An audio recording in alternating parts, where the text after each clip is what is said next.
দ্রব্যমূল্য বৃদ্ধি পাওয়ার ক্ষেত্রে শুধুমাত্র ব্যবসায়িকদের জন্য যে আমাদের নির্দেশনা থাকবে সেটা না, বরং প্রতিটি মানুষের জন্য আমাদের কিছু গুরুত্বপূর্ণ নির্দেশনা আছে, যেটি আমার পক্ষ থেকে নয় বরং আমাদের সালাফরা দিয়েছেন। ইমাম ইবনে কাসির রহমতুল্লাহ আলাইহি তার বিদায় এবং নিহায়ার মধ্যে একটি ঘটনা উল্লেখ করেছেন। ওমর ইবনুল খাত্তাব রাদিয়াল্লাহু আনহুর সময়ে মাংসের মূল্য, গোশতের মূল্য বৃদ্ধি পেল। তো লোকেরা এসে তার কাছে অভিযোগ করলেন যে এরকম মাংসের মূল্য বৃদ্ধি পেয়েছে, আপনি কিছু আমাদের জন্য করুন। অর্থাৎ তারা চাচ্ছিলেন যে ওমর ইবনুল খাত্তাব রাদিয়াল্লাহু আনহু মূল্য নির্ধারণ করে দিবেন, কারণ রাষ্ট্রের সরকারের সুযোগ আছে, এটা অধিকার আছে, সব সময় না, এটা আবার সব সময় না। উনি যদি মনে করেন যে এক্ষেত্রে কেউ সীমালঙ্ঘন করছে, জনগণের উপর অত্যাচার করছে এক শ্রেণীর ব্যবসায়ী, তাহলে তিনি যদি মনে করেন যে এটা জনগণের জন্য কল্যাণকর, তাহলে তিনি বিশেষ কিছু পণ্যের ক্ষেত্রে মূল্য নির্ধারণ করে দিতে পারেন। কিন্তু আমভাবে সব সময় কিন্তু না, যে উনি প্রথম থেকে শেষ পর্যন্ত সব পণ্য উনি নির্ধারণ করে দেবেন, ব্যবসায়িকরা তার কথা মতো চলবে, এটা কিন্তু না। কিছু যদি উনি মনে করেন যে মানুষের জন্য কল্যাণ আছে, তাহলে উনি করতে পারেন এটা। এজন্য তারা মনে করলেন যে আমরা আমিরুল মুমিনিনকে বলে মাংসের মূল্যটা একটু নির্ধারণ করে নিই, যাতে মাংসের ব্যবসায়ীরা আমাদের উপর অত্যাচার করতে না পারে। ওনার কাছে যখন আবেদন করেছেন তখন উনি তাদেরকে বলছেন, আর খেসুহু আনতুম, তোমরা এই মূল্য কমিয়ে দাও, আমার কাছে কেন এসেছো? ওনারা তখন বলছেন যে আপনার কাছে কেন আসলাম, মাংসের ব্যবসা কি আমরা করি? মাংস তো আছে কসাইদের কাছে, তারা মাংসের ব্যবসা করছে, আর আমরা মাংস ক্রয় করতে চাই, আমরা ক্রয় করতে চাই, আমাদের কাছে বেশি মূল্য নিচ্ছে, আমরা কমাবো কী করে? আমরা কি কমানোর ক্ষমতা রাখি? এটা তো আমাদের হাতে না।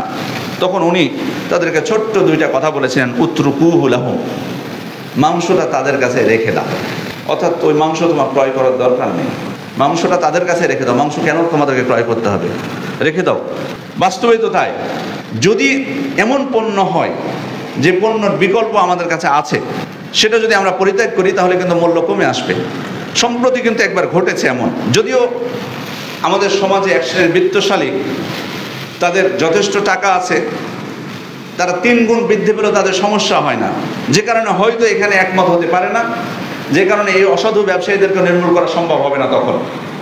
কিন্তু তারা যদি একত্রতা পোষণ করে সাধারণ জনগণের প্রতি দয়া দেখিয়ে তারা যদি এটা কার্যকর করতে পারেন, তাহলে কিন্তু অনেকটা সমাধান হয় অনেক পণ্যের ক্ষেত্রে।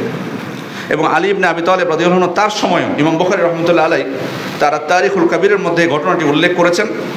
রজিন ইবনুল আরাজ বলছেন যে মক্কায় কিশমিশের দাম বৃদ্ধি পেল তখন আলী ইবনে আবি তালেব রাদিয়াল্লাহু আনহুর সময়।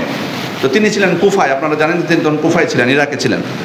তো উনি তারা তখন মক্কায় যারা ছিলেন, তারা আলী ইবনে আবি তালেবের কাছে চিঠি লিখলেন যে মক্কায় আমাদের কিশমিশের দাম, জাবিবের দাম বৃদ্ধি পেয়েছে, আপনি আমাদের জন্য কিছু একটা করুন। তখন উনি চিঠির উত্তরে লিখলেন, ইস্তাবদিলুহু বিশরাইত তাম আর খেসুহু বিত্তাম, তোমরা এই পণ্যের মূল্য কমিয়ে দাও খেজুর কেনার মাধ্যমে। খেজুর কেনার মাধ্যমে, এখানে তিনি কিন্তু বলেননি শুধুমাত্র যে কিশমিশ কিনা বাদ দিয়ে দাও, তিনি এখানে বিকল্প দিয়েছেন।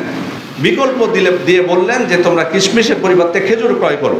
কারণ কিশমিশ কী জন্য? কারণ তখন কিন্তু কিশমিশ, এখন আমাদের কাছে এটা এক্সট্রা অতিরিক্ত একটা খাবার, কিন্তু তখন কিন্তু মৌলিক খাবারের মধ্যে ছিল।